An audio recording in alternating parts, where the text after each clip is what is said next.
오늘은 두 가지 기적이 나타난 전쟁이라는 제목으로 하나님 말씀 전하겠습니다. 우리는 아주 가끔 본의 아니게 어떤 일에 휘말릴 때가 있습니다. 그런데 사실은 내가 끼어들지 않아도 되는데 그 일에 끼어들게 됨으로 인해서 예상치 못한 어떤 결과를 맞이할 때가 있어요. 그런데 그 결과가 좋은 결과도 있을 수가 있고 좋지 않은 결과가 있을 수도 있습니다. 그런데 예상 밖의 좋은 결과가 나타나서 길이 열리고 정말 뜻하지 않은 문제가 풀리게 되는 그런 경우를 보게 됩니다. 성경에 나오는 예를 한 가지 들라면 다윗을 들 수가 있습니다. 다윗은 아버지의 이새가 다윗을 심부름을 보내죠. 형들이 지금 전쟁터에 있는데 도시락을 싸주면서 형들이 잘 있나 보고 오라, 그렇게 심부름을 보냅니다. 그런데 다윗이 가서 보니까 지금 이스라엘과 블레셋이 대치를 하고 있는데요. 그런데 지금 이스라엘 백성들이 꼼짝도 못하고 두려워서 벌벌 떨고 있어요. 왜 그렇죠? 블레셋 장수 골리앗이 버티고 있기 때문에 그렇습니다. 그런데 다윗이 거기에서 그 일에 휘말리게 되는 것입니다. 그 일에 끼어들게 되죠. 그래가지고 어떻게 됩니까? 결국에 그 블레셋 장수 골리앗을 넘어뜨리고 그리고 이스라엘의 큰 승리를 가져다 주게 되는 것입니다. 이 일로 인해서 이 다윗은 이스라엘의 영웅으로 그렇게 떠오르게 되고요. 그리고 이스라엘의 왕이 되는 그런 발판을 마련하게 되는 것입니다. 자, 이런 예를 보면은 정말 본의 아니게 어떤 일에 휘말렸다가, 본의 아니게는 아니지만 어쨌든 일에 휘말렸다가 아주 좋은 결과, 하나님께서 열어주시는 그 놀라운 길을 그렇게 가게 되는 그런 경우를 보게 됩니다. 자, 그런데 이야기는 다르지만 오늘 본문에 보면 좀 일맥상통하는 그런 일이 벌어집니다. 그것은 기브온 민족 때문에 지금 전쟁이 벌어지게 되는데요. 이스라엘이 그 전쟁에 참여하게 되고 그 과정에서 상상도 못할 두 가지 기적을 보게 됩니다. 그리고 대승리를 거두게 돼요. 그리고 이 전쟁이요, 결국에 그 가나안 땅 남부 전체를 차지하는 그런 결과를 낳았다는 것입니다. 자, 기브온 민족의 일에 끼어들게 되었는데 이런 엄청난 결과를 보게 된 것이죠. 자, 그렇다면 조금 더 들어가서 오늘 이 본문이 우리에게 주시는 그 메시지가 무엇일까요? 자, 오늘은 좀 두 가지 우리가 메시지를 살펴보고 함께 은혜를 나누고자 합니다. 자, 첫 번째 주시는 말씀은 예수님 이름으로, 예수님 때문에 우리가 다른 사람을 도울 때 하나님의 강력한 도우심을 체험할 수 있다는 것입니다. 자, 이렇게 살면 처음에는 마이너스가 되는 것처럼 보이지만 그러나 결국에는 플러스 인생을 살게 된다는 것입니다. 자, 본문에 보면 가나안 중부에 있는 이 세 번째 성, 이 기브온 성이 이스라엘에게 항복을 합니다. 그리고 화친 조약을 맺어요. 그러자 그 소식이요, 가나안 남부 왕들에게 퍼지게 되는 것입니다. 그래서 누가 그 중에서 가장 두려워하냐면 이 기브온에서 가장 가까운 거리에 있는 그곳이 바로 예루살렘이에요. 그런데 이 예루살렘 왕이 아도니세덱이라는 왕인데 그 소식을 듣고 두려움 가운데 빠져요. 큰 위기의식을 느낍니다. 이러다가 우리가 다 몰살을 당하는 것이 아닌가. 그래서 어떻게 합니까? 그 가나안 남부 지역에 있는 네 왕들에게 다 이렇게 연락을 해가지고 연합군을 조직을 하는 거예요. 함께 모여서 그 기브온 족속을 치게 되는 것입니다. 자, 이렇게 남부 그 다섯 왕들이 연합해서 기브온을 섬멸하고 그 싹을 완전히 잘라버려야 우리에게 우환이 없다, 그렇게 생각을 하고 지금 그 다섯 왕국이 일어나가지고 지금 기브온을 치게 되는 것입니다. 그런데 이 세력이 만만치가 않아요. 자, 5절 하반절에 보니까 가나안 남부의 다섯 왕들이 자신들의 모든 군대를 거느리고 올라가 기브온과 싸우려고 했다는 것입니다. 자, 이 모든 군대를 거느렸다, 그렇게 나와요. 그 숫자가 얼마인지 정확히 모르지만 아마 상당한 군사력이었을 것입니다. 자, 이렇게 되자 기브온이 또 위기를 맞게 되는 것이죠. 사실 기브온, 자신들이 살고자 지금 이스라엘 백성들과 화친을 맺어가지고 그렇게 지금 살아나는 듯 했는데 이번에는 가나안 족속들의 표적이 돼가지고 그들과 전쟁을 치르게 생겼어요. 이거는 더 큰 위기인 것 같아요.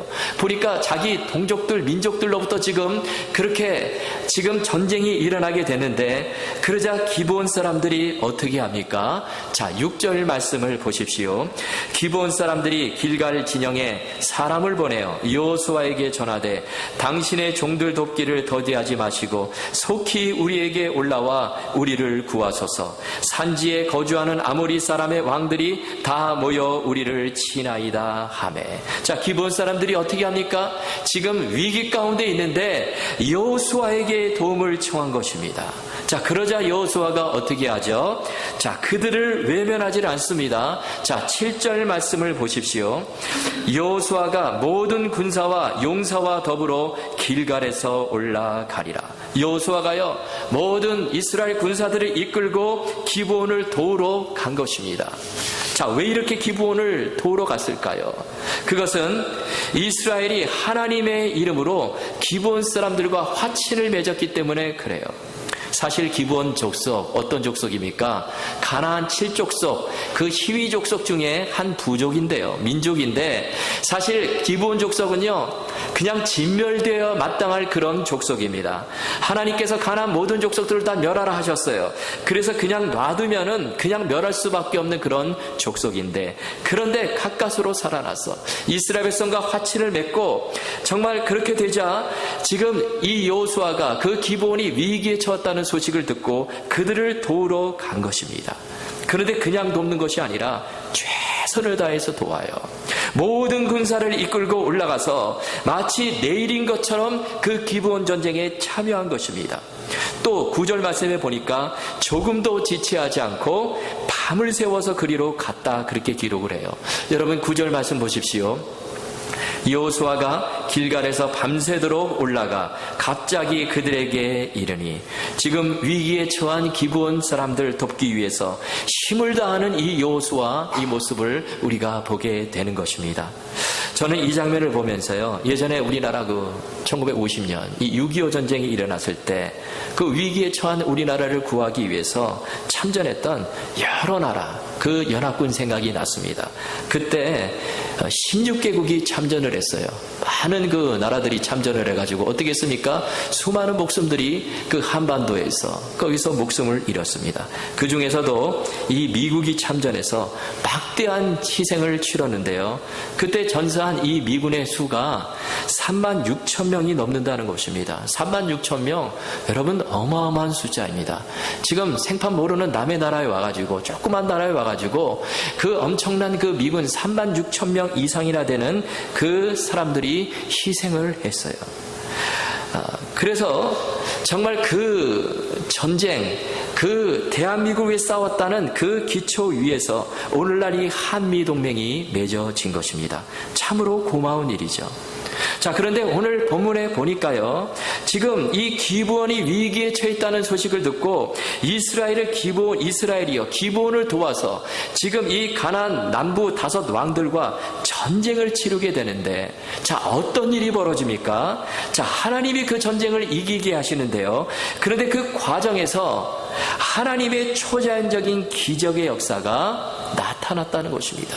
그런데 한 가지만 나타난 것이 아니라 2가지가 연달아서 그 기적의 역사가 나타났다는 거예요. 여러분, 어떤 기적이 나타났습니까? 자, 먼저 11절 말씀 우리 함께 다 같이 읽겠습니다. 11절 말씀 시작. 그들이 이스라엘 앞에서 도망하여 베도론의 비탈에서 내려갈 때에 여호와께서 하늘에서 큰 우박덩이를 아세가에 이르기까지 내리심에 그들이 죽었으니 이스라엘 자손의 칼에 죽은 자보다 우박에 죽은 자가 더 많았더라. 아멘. 하늘에서 우박이 쏟아지는 그런 기적이 일어났습니다. 우리가 생각할 때 이게 뭐 대단한 기적인가, 그렇게 생각하시는 분 계실지 모르겠어요. 우리가 우박 가끔 여러분 보셨을 거예요. 보면 이렇게 뭐 쌀이눈처럼 이렇게 좀 동글동글한, 좀 조그만 그런 것들이 떨어지는 그런 거 보신 적 있으실 거예요. 그런데 본문에 나온 우박은 그런 우박이 아니에요. 큰 우박 덩이입니다. 자, 이 말을 히브리어 원어로 보면 돌이라는 뜻이 있어요. 큰 돌덩이 같은 아주 단단한 우박이 사정없이 하늘에서 떨어졌다는 거예요. 그래서 그 우박을 맞으면 사람들이 그냥 넘어지는 것입니다. 죽는 거예요. 그래서 칼에 죽은 자보다도 우박을 맞아 죽은 자가 더 많았다는 것입니다. 엄청난 기적이 일어난 거예요. 자, 그런데요, 그 다음 절에 가보면 더 기가 막힌 기적이 일어납니다. 어떤 기적입니까? 태양이 떴는데 하루 종일 그 중천에 떠서 하늘 한가운데 떠서 내려가지 않고 멈추게 되는 그런 기적이 일어났다는 것입니다. 여러분, 당시에 해가 떨어지면 어두워서 전쟁을 할 수가 없습니다. 여호수아 지금 그 전쟁을 완전히 끝나고 적군을 완전히 섬멸해야 되는데 시간이 없어요. 해가 떨어지면 못해요. 그러자 어떻게 합니까? 여호수아가 하나님을 향해 기도를 합니다. 태양을 멈추게 해달라는 선포의 기도를 드려요. 그러자 태양이요 종일토록 중천에 머물러 있으면서 내려가지 않는 놀라운 초자연적인 기적이 일어나게 되었다는 것입니다.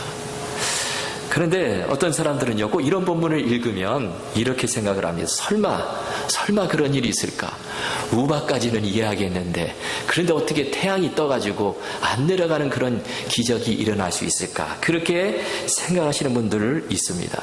그런데요, 여러분, 우리가 이 본문을 읽을 때 어떻게 이런 기적이 일어날 수 있을까? 그런 관점에서 읽기보다 왜 하나님께서 이런 기적을 베풀어 주셨을까?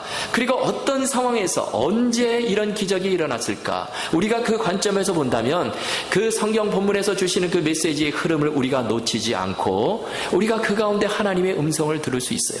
꼭 이것이 과학적으로 사실이냐 아니냐 그렇게 따지기보다 정말 하나님이 하시면 된다, 이 믿음을 가지고 받아들이면 거기서 놀라운 은혜의 체험을 할 수 있다는 것입니다.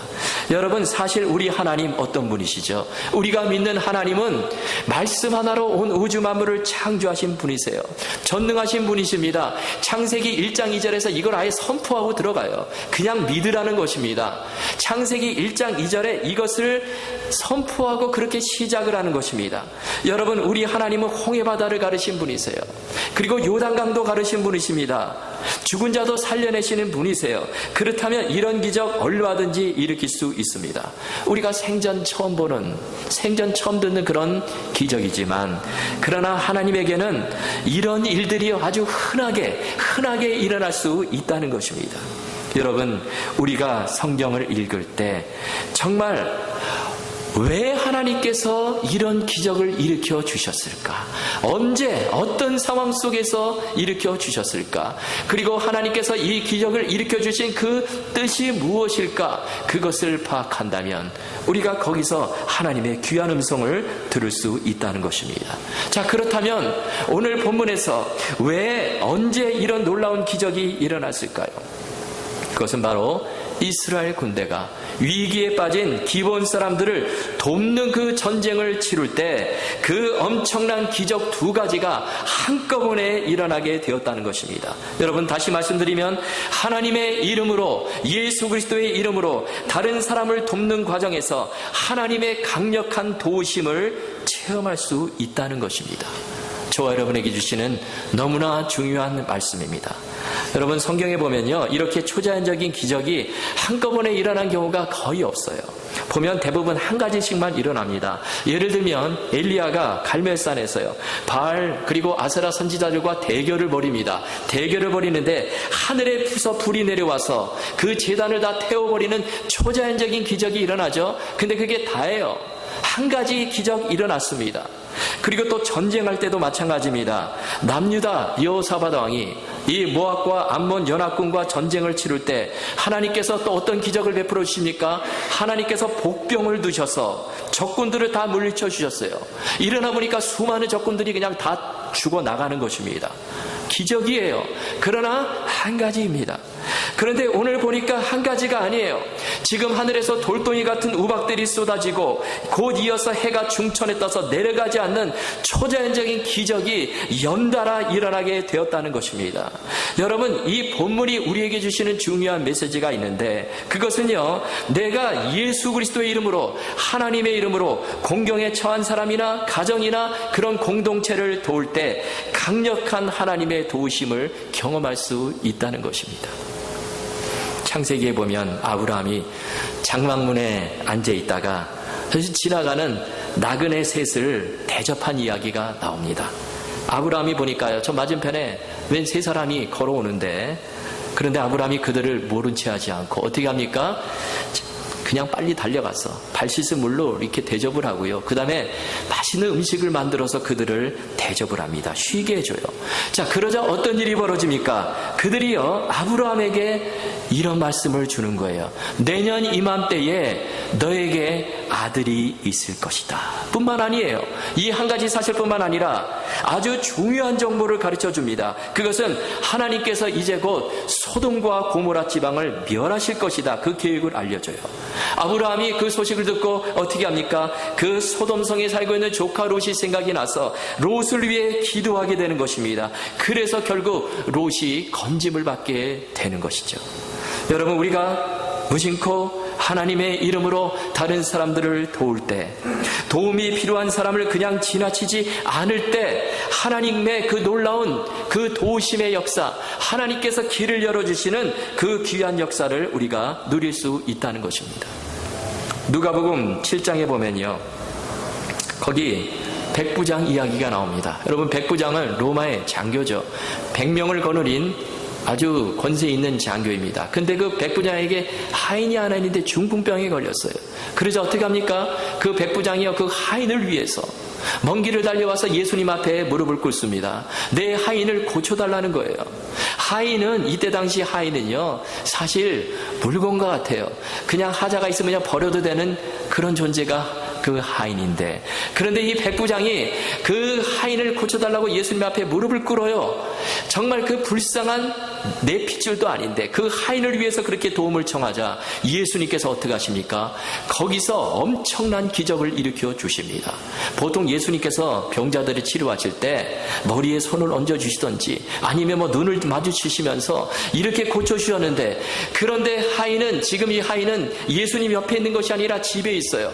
그런데 그 자리에서 내 하인이 나았다 그냥 선포해 버리십니다. 그러자 어떤 일이 일어납니까? 그 시로 즉시 그 하인이 낫게 되었다는 거예요.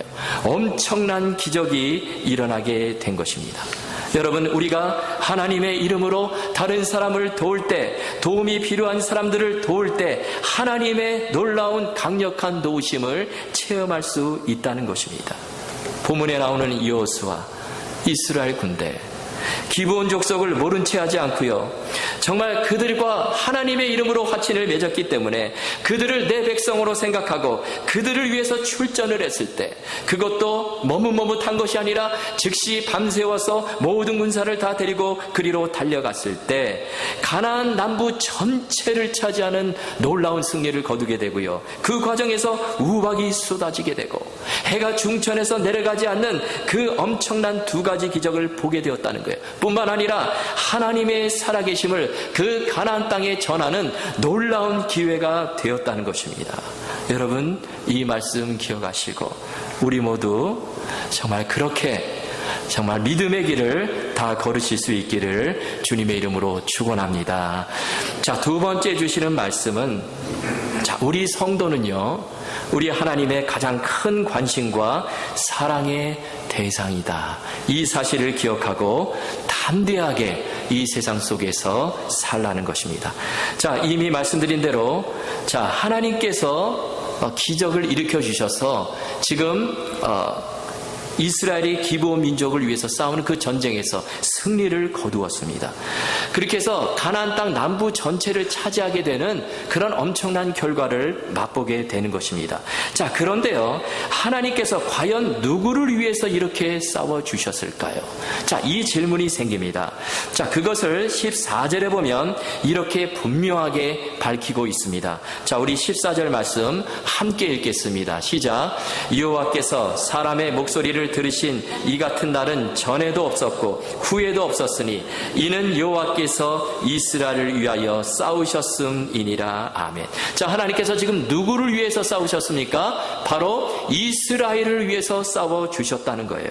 하나님께서 하나님이 택하신 백성 이스라엘을 위해서 싸우신 것입니다. 그런데 그 이스라엘이 또 누구를 위해서 싸웠습니까? 기브온 민족을 위해서 싸웠어요. 그래서 이렇게 본다면 하나님께서 싸우신 이 전쟁의 승리는 이스라엘 백성들뿐만 아니라 기브온 백성들에게까지 그 효력이 미치게 되는 것입니다. 자, 그런데요, 이미 말씀드린 것처럼 여러분, 기브온 백성들 어떤 백성입니까? 이 사람들은요, 하나님의 백성이 아니에요. 하나님이 선택한 민족이 아닙니다. 이 사람들은 가나안 족속 중에 하나예요. 그들은 진멸되고 정말 죽어야만 했던 그런 민족인데, 그런데 그들이요, 이스라엘과 화친을 맺고 그것도 정당한 방법이 아니라 속임수로 화친을 맺었어요. 그런데 하나님은 그런 기부 민족을 받아주십니다. 하나님 은혜의 장막 안으로 들어오게 하세요. 그들을 보호해 주시고 품어 주시는 거예요. 자, 그렇다면 이 엄청난 은혜를 지금 기부 민족이 받게 되었는데, 그렇다면 우리 성도는 누구일까요? 저와 여러분은 누구입니까? 우리는 본문에 나오는 이 기브온 민족과는 비교도 할 수 없을 정도로 하나님의 지대한 관심과 사랑을 받는 그런 존재라는 거예요. 이것을 꼭 기억하고 살라라는 말씀입니다. 여러분, 그 이유는 하나님은 저와 여러분을 살리시기 위해서 우박덩이를 내리시고 해가 종천에서 물러가지 않는 그런 기력을 베풀어 주신 것, 그것이 아니라 가장 큰 기적, 놀라운 기적을 베풀어 주셨는데, 그것이 바로 사랑하는 아들 예수 그리스도를 저와 여러분을 위해서 내어주셨다는 것입니다. 이것보다 더 큰 사랑의 증표가 없는 것이죠. 여러분, 이건 보통 일이 아니에요. 이것은요, 초자연적인 기적 수백 개, 수천 개, 아니 수만 개를 합쳐도 그것보다도 더 대단한 일입니다. 어느 목사님이요, 내가 가장 좋아하는 성경 구절은 로마서 5장 8절입니다. 그런 말을 했습니다. 여러분, 로마서 5장 8절 어떻게 되는 말씀일까요? 우리 함께 읽겠습니다. 시작. 우리가 아직 죄인 되었을 때에 그리스도께서 우리를 위하여 죽으심으로 하나님께서 우리에 대한 자기의 사랑을 확증하셨느니라. 아멘. 이 목사님이요, 이 말씀을 좋아하게 된 이유를 이렇게 설명을 했습니다. 만약 강도가 내 집에 들어와서 돈을 달라고 하면 나는 돈을 줄 것입니다. 그리고 강도가 만약 내 집문서를 내놓으라고 하면 나는 집문서를 내줄 것입니다. 그런데 내 아들의 손가락 하나라도 내놓으라고 한다면 나는 절대로 내놓을 수 없을 것입니다. 그런데 우리 하나님께서는 그 죄인인 나를 위해서 사랑하는 외아들 예수 그리스도를 아낌없이 내어주셨다는 거예요. 그렇기 때문에 제가 이 성경 구절을 가장 좋아합니다. 그런 말을 했습니다. 여러분, 우리 성도가 바로 그런 존재입니다. 하늘에는요, 수많은 천군 천사들이 있습니다. 다 피조물이에요. 하나님께서 창조하신 피조물인데, 그런데 사실 우리 사람은요, 그 천사보다 조금 못한 존재로 만들어졌어요. 그래서 시편 8편 4절과 5절에 보면 이렇게 말씀합니다. 사람이 무엇이간데 주께서 저를 생각하시며 인자가 무엇이간데 주께서 저를 공고하시나이까. 저를 천사보다 조금 못하게 하시고 영화와 존귀로 관을 씌우셨나이다. 우리를요, 천사보다 조금 못한 존재로 만드셨어요. 자, 그런데 하나님께서는 사랑하는 아들 예수 그리스도를 천사를 위해서 내어주셨습니까? 아니에요. 우리 사람을 위해서, 바로 저와 여러분을 위해서 내어주신 것입니다. 그리고 우리는요, 이 본문에 나오는 기브온 사람들처럼 어떤 속임수를 써가지고 겨우 하나님 나라의 백성이 된 게 아니라는 것입니다. 여러분, 우리는 속임수 화친을 써가지고 어쩔 수 없이 하나님께서 받아준 그런 백성이 아니라는 거예요. 물론 우리도 죄인입니다. 우리도 기브온 사람들처럼 멸망당할 수밖에 없는 죄인이었어요. 그런데 우리는 예수 그리스도의 피값으로 산 그런 귀한 존재입니다. 예수님의 목숨을 스스로 내어주심으로 인해서, 그러므로 말미암아 우리는 당당하게 하나님의 자녀가 된 그런 존재들입니다. 이 사실을 기억하고 담대하게 살라는 것입니다. 자, 그렇다면 하나님께서 저와 여러분의 인생을 어떻게 책임져 주실까요? 오늘 본문, 위기에 처한 그 기브온 민족을 살리시기 위해서 이스라엘이 출정한 그 전쟁에서 하나님께서는 우박도 내려주시고 해가 머무는 그 기적도 내려주셨는데, 그렇게 그들을 도와주셨는데, 여러분, 우리는 말할 필요가 없다는 것입니다. 그래서 로마서 8장 32절에 보면 이렇게 말씀합니다. 자기 아들을 아끼지 아니하시고 우리 모든 사람을 위하여 내주신 이가 어찌 그 아들과 함께 모든 것을 우리에게 주시지 아니하겠느냐. 여러분, 무슨 말씀입니까? 하나님께서 사랑하는 아들 예수 그리스도를 우리에게 내어주셨는데, 가장 소중한 분을 십자가에 내어주셨는데, 나머지 모든 것들은 다 책임져 주시고 공급해 주신다는 말씀입니다. 여러분, 이 구절에 나오는 사랑하는 아들을 내어주신 것, 이것은 하나님의 절대적인 은혜를 상징하는 말입니다. 그리고 그 나머지 모든 것을 우리에게 주시지 않겠느냐, 이 말씀은요, 어떻게 보면 하나님의 상대적인 은혜로 볼 수 있어요. 여러분, 하나님께서 우리에게 절대적인 은혜를 베풀어 주셨는데 그 상대적인 은혜, 그거는 말할 필요도 없다는 것입니다. 아낌없이 다 베풀어 주신다는 거예요. 가령 어떤 아버지가 자녀에게 아주 좋은 집을 상속을 했습니다. 여러분, 그러면 그 집을 상속한 아버지가요, 그 자녀에게 그 집안에 있는 좋은 가구, 그거 말할 수 없이 그것도 함께 그냥 딸려서 함께 상속이 되는 것입니다. 여러분, 마찬가지로 우리 하나님께서는 사랑하는 아들 예수 그리스도를 저와 여러분을 위해서 내어주셨습니다. 그렇다면 나머지 우리가 사는 인생길에 모든 필요한 것들 우리 하나님께서 다 책임져 주신다는 말씀입니다. 여러분, 우리는 하나님의 절대적인 사랑, 절대적인 은혜를 받은 자들입니다. 예수 그리스도의 십자가의 보혈로 구원받은 성도예요. 우리는 하나님의 자녀입니다. 그리고 이 관계는 그 누구도 절대로 끊을 수 없다는 거예요. 그러므로 이 세상 사는 동안 염려하지 말고 근심하지 말고 필요한 것이 있다면 하나님께 구하고 그렇게 하나님 의지하며 나아가라는 것입니다. 여러분, 분명한 사실은 하나님은 저와 여러분을 사랑하십니다. 하나님은 기부온 민족도 품으시고 은혜의 장막 안으로 들이셨는데 저와 여러분은 말할 필요도 없어요. 여러분, 이 말씀 기억하시고 우리 인생길 걸어가시면서 우리 앞에 다가오는 여러 가지 문제, 어려움들 다 하나님께 맡기시고 우리 하나님의 사랑에 힘입어서 끝까지 믿음의 길, 승리의 길을 다 걸으실 수 있기를 주님의 이름으로 축원합니다.